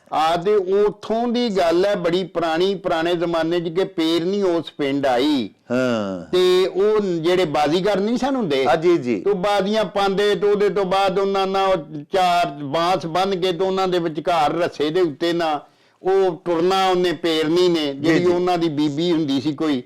ਅੱਛਾ, ਤੇ ਉਹਨੇ ਜਨਾਬ ਟੁਰਨਾ, ਤੇ ਉਹਨੇ ਫਿਰ ਆਖਣਾ ਕਿ ਮੈਨੂੰ ਕਿਹੜਾ ਰਾਠ ਜੱਟ ਜਿਹੜਾ ਨਾ ਇਹ ਰੱਸੇ ਤੋਂ ਲਾਏਗਾ ਥੱਲੇ। ਵਾਹ ਵਾਹ। ਆਖਰੀ ਦਿਨ ਜਦੋਂ ਉਹਨਾਂ ਜਾਣਾ ਹੁੰਦਾ ਸੀ ਤੇ ਨਾਮ ਲੈਣ ਲਈ, ਉਹ ਫਿਰ ਜਿਹੜੇ ਹੁੰਦੇ ਸਨ ਨਾ ਇਸ ਤਰ੍ਹਾਂ ਦੇ ਲੋਕ, ਜਿਨ੍ਹਾਂ ਨੂੰ ਫਿਰ ਨਾਂ ਕੱਢਣ ਦਾ ਉਹ ਲੋਕ ਆਂਦੇ ਨੇ ਵੀ ਨਾਂ ਤੇ ਤਾਂ ਹੀ ਨਿਕਲਦਾ ਨਾ, ਤੇ ਉਹ ਹੱਥ ਵਾਲੇ। ਹਾਂਜੀ ਹਾਂਜੀ ਹਾਂਜੀ, ਅਣਖ ਵਾਲੇ, ਅਣਖੀ ਲੋਕ ਜਿਹੜੇ ਬੜੀ ਆਮ ਤੇ ਰਾਠ ਲੋਕ। ਵਾਹ ਵਾਹ। ਤੇ ਉਹ ਇੱਕ ਬੰਦਾ ਸੀ, ਉਹਦਾ ਨਾਂ ਸੀ ਚੌਧਰੀ ਗੁੰਨੋ ਜੀ। ਉਹ ਹਾਲ ਵਾਹ ਕੇ ਆਉਂਦਾ ਸੀ, ਪਿਆ ਮਾੜਾ ਬੰਦਾ ਸੀ, ਛੋਟਾ ਜ਼ਿਮੀਂਦਾਰ ਸੀ, ਤੇ ਉਹਨੇ ਨਾ ਉਹਦੇ ਕੋਲ ਜੋਗ ਸੀ ਮਾੜੀ ਤਗੜੀ ਕੋਈ, ਜਾਂ ਟੱਗਿਆਂ ਦੀ ਜਾਂ ਝੋਟੀਆਂ ਦੀ ਜੀ। ਤੇ ਉਹ ਉੱਥੋਂ ਕੋਲੋਂ ਦੀ ਬਿਆ ਲੰਘਦਾ ਸੀ, ਤੇ ਜਦੋਂ ਉਸ ਪੇਰਨੀ ਨੇ ਆਖਿਆ ਤਾਂ ਮੈਨੂੰ ਕਿਹੜਾ ਰਾਠ ਜੱਟ ਅੱਜ ਲਾਏਗਾ ਇਥੋਂ ਨਾੜੇ ਤੋਂ, ਉਹਨੇ ਉਹ ਕਿਸੇ ਨੇ ਮਜ਼ਾਕ ਨਾ ਆਖਿਆ ਤੈਨੂੰ ਚੌਧਰੀ ਗੁੰਨੋਂ ਲਾਏਗਾ। ਉਹ ਚੌਧਰੀ ਗੁੰਨੋਂ ਜਿਹੜਾ ਸੀ ਸ਼ਰੀਕ ਦੀ ਗੱਲ ਉਹਨੂੰ ਮਾਰ ਗਈ। ਉਹਨੇ ਆਖਿਆ ਕਿ ਮੇਰੇ ਸ਼ਰੀਕ ਨੇ ਗੱਲ ਕੀਤੀ ਹੈ, ਮੇਰਾ ਭਾਵੇਂ ਹੁਣ ਕੱਖ ਨਾ ਰਹੇ, ਮੈਂ ਇਹਨੂੰ ਲਾਵਾਂ ਹੀ ਲਾਵਾਂ। ਵਾਹ। ਉਹਨੇ ਆਵਾਜ਼ ਲਾਈ ਵੀ ਉਹਨੇ ਆਖਿਆ ਬੀਬੀ ਆ ਜਾ ਥੱਲੇ, ਆ ਜੁੱਪੀ ਜਪਾਈ ਜੋਗ ਹੀ ਲੈ ਜਾ। ਵਾਹ ਵਾਹ। ਉਹਦੇ ਬਾਅਦ ਫਿਰ ਉਹਨੇ ਜੀ ਉਹਨੂੰ ਜੋਗ ਦੇਤੀ। ਉਹਦੇ ਤੋਂ ਬਾਅਦ ਜੀ ਉਹ ਜਿਹੜੇ ਪਿੰਡ ਜਾਏ, ਜਾ ਕੇ ਉੱਥੇ ਨਾੜਾ ਲਾਣ, ਬਾਜ਼ੀ ਪਾਣ, ਉੱਥੇ ਆ ਕੇ ਵੇਖਿਆ ਘੜਿਆਲਾਂ ਦੇ ਵਿੱਚ ਘੜਿਆਲ ਗੁੰਨੋਂ ਦੀ ਘੜਿਆਲ, ਉਹ ਗੁੰਨੋਂ ਦੀ ਘੜਿਆਲ ਉਹਦੇ ਨਾਂ ਤੇ ਵੱਜਣ ਲੱਗ ਪਈ। ਵਾਹ ਵਾਹ। ਉਹਨੇ ਆਖਿਆ ਉੱਥੇ ਵੇਖਿਆ ਚੌਧਰੀ ਗੁੰਨੋਂ, ਉਹਨੇ ਮੈਨੂੰ ਜੁੱਪੀ ਜਪਾਈ ਜੋਗ ਦੇਤੀ। ਉਹਦੀ ਇੰਨੀ ਮਸ਼ਹੂਰੀ ਹੋਈ ਜਨਾਬ ਕਿ ਉਹ ਕਿਤੇ ਬਾਹਰ ਵਾਲੇ ਪਾਸੇ ਕੋਈ ਬੰਦਾ ਸੀ, ਕੋਈ ਵਸਫੀ ਬੰਦਾ ਜੀ, ਉਹਨੇ ਆਖਿਆ ਯਾਰ ਪਤਾ ਕਰਨਾ ਚਾਹੀਦਾ ਇਹੋ ਜਿਹੇ ਬੰਦੇ ਨਾਲ ਰਿਸ਼ਤੇਦਾਰੀ, ਕਿਉਂਕਿ ਵਸਫੀ ਸਾਗ ਦੇ ਕੋ ਘੱਟ ਹੀ ਲੱਭਦਾ ਨਾ ਕਿਤੇ ਮੁਕੱਦਰਾਂ ਨਾਲ ਹੀ ਜੀ। ਉਹ ਲੱਭਦਾ ਲਭਾਂਦਾ ਇੱਥੇ ਆਇਆ ਤੇ ਚਲੋ ਉਹਨਾਂ ਦੇ ਘਰਦਿਆਂ ਨੂੰ ਕਿਤੇ ਮਿਲਿਆ। ਉਹ ਕਿਤੇ ਬਾਹਰ ਗਿਆ ਸੀ, ਜ਼ਮੀਨ ਥੋੜੀ ਸੀ ਤੇ ਆਪਣੀ ਮਿਹਨਤ ਮਜ਼ਦੂਰੀ ਵਾਹੀ ਜੋਤੀ। ਉਹ ਘਰਦਿਆਂ ਨੇ ਆਖਿਆ ਜੀ ਉਹ ਨਾ ਗਏ ਨੇ ਬਾਹਰ ਪੈਲੀਆਂ ਫੇਰਾ ਮਾਰਨ, ਮਰਾਸੀ ਨੂੰ ਨਾਲ ਲੈ ਕੇ ਘੋੜੀ ਤੇ ਬਹਿ ਕੇ। ਉਹਨਾਂ ਘੋੜੀ ਵੀ ਘੱਲ ਦਿੱਤੀ, ਕੋਈ ਲਾਗੇ ਚਾਚੇ ਬਾਬਿਆ ਕਿਸੇ ਨੇ, ਦੇਖੋ ਨਾ ਸ਼ਰੀਕ ਚੰਗੇ ਵੀ ਤੇ ਕਈ ਹੁੰਦੇ ਨੇ। ਉਹਨਾਂ ਘੋੜੀ ਘੱਲ ਦਿੱਤੀ, ਮਰਾਸੀ ਨੂੰ ਵੀ ਘੱਲ ਦਿੱਤਾ, ਉੱਥੋਂ ਕੱਪੜੇ ਵੀ ਚੰਗੇ ਘੱਲ ਦਿੱਤੇ, ਕੋਈ ਧੁੱਪੇ ਧਪਾਏ। ਉਹ ਜਾ ਕੇ ਉੱਥੇ ਖੂਹ ਤੋਂ ਨਹਾ ਕੇ ਉਹਨੇ ਕੱਪੜੇ ਛੱਪੜੇ ਚੰਗੇ ਪਾ ਕੇ ਤੇ ਅੱਗੋਂ ਮਰਾਸੀ ਨੇ ਘੋੜੀ ਫੜੀ ਤੇ ਜਨਾਬ ਆ ਗਿਆ। ਚੌਧਰੀ ਗੁੰਨੋਂ ਉੱਤੇ ਬੈਠਾ, ਚੌਧਰੀ ਗੁੰਨੋਂ ਘੋੜੀ ਤੇ ਬੈਠਾ ਇੱਥੇ ਆ ਗਿਆ। ਤੇ ਜਦੋਂ ਆ ਗਿਆ ਨਾ ਜੀ ਤੇ ਮਿਲਿਆ, ਚਲੋ ਬੜੇ ਖੁਸ਼ ਹੋਏ ਉਹ ਵੀ। ਉਹਨੇ ਬਾਅਦ ਚ ਗੱਲ ਟੋਰੀ ਉਹਨੇ ਘਰਦਿਆਂ ਵੱਡਿਆਂ ਨਾਲ ਪਈ ਜੀ ਮੈਂ ਬੱਚੀ ਦਾ ਰਿਸ਼ਤਾ ਦੇਣਾ ਚਾਹੁੰਦਾ ਜੀ। ਉਹ ਰਾਤ ਨੂੰ ਉਹਨਾਂ ਕੋਈ ਸ਼ੈ ਪਕਾਈ ਆ ਸੀ, ਕੋਈ ਗਾਜਰਾਂ ਦਾ ਵੀ ਰੁੱਤ ਸੀ, ਕੋਈ ਪਤਾ ਨਹੀਂ ਐਡੀ ਕੋ ਮਜ਼ੇਦਾਰ। ਜਦੋਂ ਕੋਈ ਰੱਬ ਨੇ ਕੰਮ ਕਰਾਉਣਾ ਹੋਏ ਐਵੇਂ ਹੀ ਬੇ ਸਵਾਦ ਆਉਂਦੇ ਨੇ ਜੀ। ਤੇ ਜਦੋਂ ਮਤਲਬ ਰੱਬ ਨੇ ਕੋਈ ਕੰਮ ਵਿਗਾੜਨਾ ਹੋਏ ਤੇ ਐਵੇਂ ਹੀ ਕੋਈ ਹੱਥੋਂ ਗਲਾਸ ਦੇਖ ਕੇ ਟੁੱਟ ਜਾਂਦਾ ਸ਼ੀਸ਼ੇ ਦਾ। ਤੂੰ ਆਂਦਾ ਬੰਦਾ ਇਹ ਨਹਿ ਥਾਂ ਹੀ ਆ ਗਿਆ ਯਾਰ ਇਹ ਕੀ ਹੈ ਜੀ। ਉਹ ਰੱਬ ਨੇ ਕਰਾਉਣਾ ਸੀ ਕੰਮ, ਉਹਨੇ ਜਨਾਬ ਉਹ ਜਿਹੜੀ ਸ਼ੈ ਕੋ ਪਕਾਈ, ਕੋ ਖੀਰ ਖੂਰ, ਉਹ ਆਖਣ ਲੱਗਾ ਇਹੋ ਜੀ ਤੇ ਖਾਧੀ ਹੀ ਨਹੀਂ ਕਦੀ। ਇਹ ਪਤਾ ਨਹੀਂ ਕਿੱਡੇ ਕੋ ਰਾਠ ਜੱਟ ਨੇ। ਉਹ ਜਨਾਬ ਆਪਣੀ ਬੱਚੀ ਦਾ ਰਿਸ਼ਤਾ ਦੇ ਗਿਆ ਤੇ ਜਦੋਂ ਉਹਨੇ ਨਾਲ 5 ਮਰਬੇ ਜ਼ਮੀਨ ਵੀ ਇਹਨੂੰ ਦੇ ਦਿੱਤੀ। ਵਾਹ। ਤੋ ਗੱਲ ਇਹ ਵੀ ਕਿ ਉਹਦੀ ਕੀਤੀ ਨੇਕੀ ਜਿਹੜੀ ਹੈ ਨਾ ਜੀ, ਉਹ ਕਿੰਨੇ ਗੁਣਾ ਜਿਹੜਾ ਨਾ ਵਾਪਸ ਲੈ ਕੇ ਉਹਦਾ ਯਾਨੀ ਅਜਰ ਉਹਦਾ ਜਿਹੜਾ ਜਾਂ ਰਿਵਾਰਡ ਜਾਂ ਉਹਦਾ ਬਦਲਾ ਲੈ ਕੇ ਆਈ। ਤੋ ਇਹ ਗੱਲ ਹੈ ਕਿ ਲੋਕੀ ਜਿਹੜੇ ਨਾਮੀ ਲੋਕ ਹੁੰਦੇ ਨੇ ਨਾ ਜੀ, ਉਹ ਨਵੀਆਂ ਪਿਰਤਾਂ ਪਾਉਂਦੇ ਨੇ। ਵਾਹ ਵਾਹ ਵਾਹ। ਤੇ ਨਵੀਆਂ ਪਿਰਤਾਂ ਤਾਂ ਹੀ ਪੈਂਦੀਆਂ ਨੇ ਜੇ ਆਪਣੇ ਘਰ ਨੂੰ ਮਤਲਬ ਢਿੰਗਰੀ ਆਪਣਾ ਤਰੰਗਲੀ ਡਾਈਏ ਤੇ ਜੇ ਆਖੀਏ ਵੀ ਦੇਵਾਂ ਮਤਲਬ ਕੱਖ ਨਾ ਤੇ ਖਾ ਬੱਚਾ ਬਥੇਰੀਆਂ, ਫੇਰ ਇਹ ਗੱਲ ਨਹੀਂ। ਵੇਖੋ ਨਾ ਬਾਜਵਾ ਸਾਹਿਬ, ਜਿਵੇਂ ਤੁਸੀਂ ਗੱਲ ਸੁਣਾਈਏ, ਇੱਕ ਵਾਰੀ ਤੇ ਚੌਧਰੀ ਗੁੰਨੋਂ ਦਾ ਕੱਖ ਨਹੀਂ ਨਾ ਰਿਹਾ। ਇੱਕ ਵਾਰੀ ਵੇਖੋ ਜੀ ਇੱਕੋ ਹੀ ਜੋਗ ਸੀ ਉਹਦੇ, ਉਹਨੇ ਦੇ ਛੱਡੀ। ਉਹਨੇ ਦੇ ਛੱਡੀ ਤੇ ਅੱਲਾ ਦੇ ਆਸਰੇ ਤੇ ਜ਼ਾਹਰ ਵਾਈ ਕਰਨੀ ਸੀ, ਵਾਈ ਮਾਨ ਸੀ, ਜੱਟ ਸੀ। ਉਹਨੇ ਫਿਰ ਅੱਗੋਂ ਕਿਤੋਂ ਮੰਗ ਤੰਗ ਕੇ ਜਿਸ ਤਰ੍ਹਾਂ ਵੀ ਕੀਤਾ, ਲੇਕਿਨ ਉਹਨੇ ਆਖਿਆ ਕਿ ਮੇਰੀ ਜਿਹੜੀ ਗੱਲ ਹੈ ਨਾ, ਮੈਨੂੰ ਸ਼ਰੀਕ ਨੇ ਜਿਹੜਾ ਬੋਲ ਮਾਰਿਆ ਨਾ, ਮੈਂ ਭਾਵੇਂ ਮਰ ਵੀ ਜਾਵਾਂ ਮੈਂ ਇਹਦੀ ਗੱਲ ਪੂਰੀ ਕਰਕੇ ਛੱਡਣੀ। ਹੈ ਜੀ। ਤੋ ਜਿਹੜੇ ਅਣਖੀ ਲੋਕ ਸਨ ਉਹ ਇਸ ਤਰ੍ਹਾਂ ਦੂਜੇ ਤੋਂ ਮਤਲਬ ਉਹਦੇ ਉੱਤੇ ਨਾ ਉੱਤੇ ਵਾਲੇ ਹੱਥ ਬਣਦੇ ਸਨ।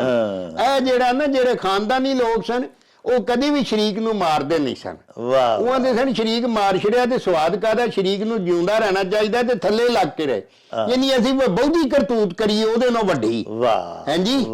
ਮਤਲਬ ਇਹ ਵੇ ਕਿ ਉਹ ਵਿਆਹਾਂ ਤੇ ਸ਼ਾਦੀਆਂ ਤੇ ਇਸ ਤਰ੍ਹਾਂ ਦੇ ਕੰਮਾਂ ਕਾਰਾਂ ਤੇ ਹਾਂਜੀ ਜਿਹੜੀਆਂ ਖਿਦਮਤਾਂ ਕਰਨੀਆਂ ਵਾਧੇ ਘਾਟੇ ਅਸੀਂ ਇਹਦੇ ਤੋਂ ਵੱਧ ਕੇ ਕਰੀਏ, ਫੇਰ ਸਾਡੀ ਗੱਲ ਬਣੇਗੀ। ਹਾਂਜੀ। ਤੇ ਜਿਹੜੇ ਮਾਏ ਛੋਟੇ ਲੋਕ ਨੇ ਉਹ ਆਂਦੇ ਨੇ ਇਹਨੂੰ ਫੈਰ ਹੀ ਮਾਰ ਦਿਓ, ਇੰਨੇ ਪੈਸਿਆਂ ਦੀ ਗੋਲੀ ਲੱਗਣੀ, ਉਹ ਹੀਰੇ ਵਰਗੇ ਜਵਾਨ ਇੱਥੇ ਰੋਜ਼ ਹੀ ਅਸੀਂ ਵਹਿੰਦੇ ਆ, ਉਹ 15-20 ਰੁਪਈਆਂ ਦੀ ਗੋਲੀ ਦੇ ਨਾਲ ਚੜਾਵੇ ਚੜ ਜਾਂਦੇ। ਹਾਂਜੀ ਲਓ ਜੀ ਸਾਹਿਬ, ਬੜਾ ਹੀ ਸਵਾਦ ਆਇਆ ਬਾਜਵਾ ਸਾਹਿਬ ਦੀਆਂ ਗੱਲਾਂ ਦਾ। ਤੁਸੀਂ ਵੇਖੋ ਨਾ ਭਈ ਅਖਾਨ ਸੀ ਸਾਡੇ ਦੋਸਤ ਮੋਹਸਨ ਇਜਾਜ਼ ਕੁਰੈਸ਼ੀ ਹੋਰਾਂ ਸਰਗੋਧਿਓਂ ਭਿਜਵਾਇਆ ਭਈ ਕੱਖ ਨਾ ਰਵੇ ਤੇ ਕੱਖ ਰਹਿੰਦਾ ਹੈ।